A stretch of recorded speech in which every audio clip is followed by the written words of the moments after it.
Le siège devant les grilles du Conseil général pour les ex-salariés de la RAST.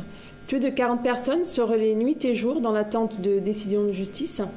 Leur morale est en demi-teinte. Voici le témoignage de Gillette, une mère de famille. Moi, bon, la situation est toujours pareille, hein, parce que là, on gagne la CEDIC et bon, on attend toujours les dommages et intérêts. Normalement, on veut dire nous n'a pas donné. Et au fait, ça a été le plus gagnant pour nous, quoi. Et maintenant, là, on est là, en espérant que ça va aboutir à quelque chose, quoi. Où en est l'état d'avancement de vos revendications? Ben, mais quoi faire à mesure, à la longue qu'on va rester là, ça va durer sur le moment, le mouvement. Vous êtes combien de personnes à vous relayer nuit et jour? Moi, ça fait 15 jours que je suis là.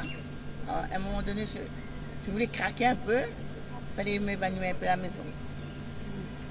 Vous êtes mère de famille? Oui, Votre situation familiale, vous avez combien d'enfants? un seul, il ne me reste qu'un seul. Les autres sont métropoles.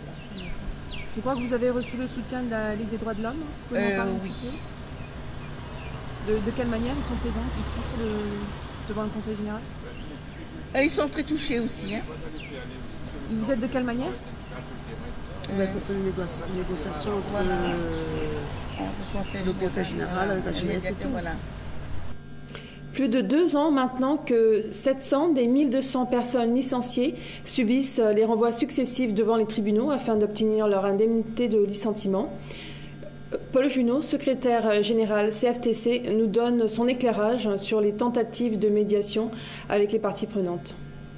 La première revendication, c'est toujours d'avoir un accord entre l'AGS et le Conseil général. L'accord consisterait à dire l'AGS va payer et le Conseil général s'engage tout simplement. Si au bout de la procédure, ce n'est pas à l'AGS de payer, le Conseil général s'engage à le rembourser l'intégralité des sommes versées.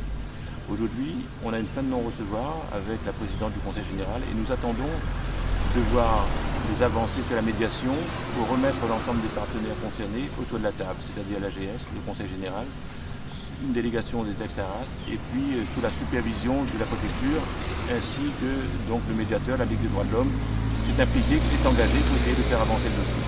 Ça concerne combien d'ex-ARAS? Alors aujourd'hui, sur les 1200 au départ, il resterait à peu près 700 personnes qui attendent de recevoir les indemnités depuis 2 ans.